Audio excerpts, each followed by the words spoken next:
講到這新青安7月底特別到期咯，財政部要在6月底公布新青安2.0的版本，最近8月初一來施行。有風聲講呢，這利率維持1.775無改變，不過對第4年開始，逐年減少半倍。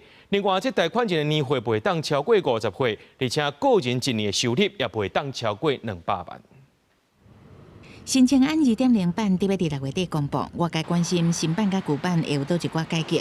即馬新青安最高貸款額度1000萬，新版的金額無變，不過呢是分月梯，團最上懸放寬到1500萬。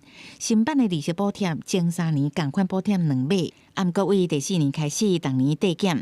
厝的總價位無限制，未來要新增加限制，以台北市做例，限制3500萬以內。新青安2.0除了貸款人個人年收入袂使超過200萬，年紀嘛限制50歲以下，實施期間未來會延長到7年，貸款年限甲寬限期甲即馬共款維持無變。中央在額度設定上可以考量各縣市房價的差異，才能夠真正照顧到市民朋友的權益。房市專家講，未來新青安2.0準講上路，因為有部分限制，袂親像即馬新青安拄推出的時陣產生房市傷熱的現象。新青安上面呢，你要說它能不能還有一些炒作的力道，可能在現在高房價的情況之下，也會伴隨着說呢，其實它可能在族群啊，或者是說它在購屋的這些產品上面，其實是它有一定的限制性。新青安2.0上路，專家分析，政府也是會檢查是不是假家己大，還是佇投資。以整體新青安2.0來講，未變做炒房的工具。我們有舉行跨部會的會議，那麼許多部會呢都有提出相關的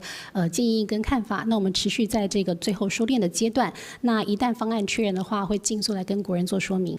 這次房市變化觀察指標，除了新青安2.0版特別公布，央行總裁楊金龍切實對外回應，信用管制就到這，這是不是代表央行未閣增加管制，還是會放靈力？這種關係房市是不是會轉熱？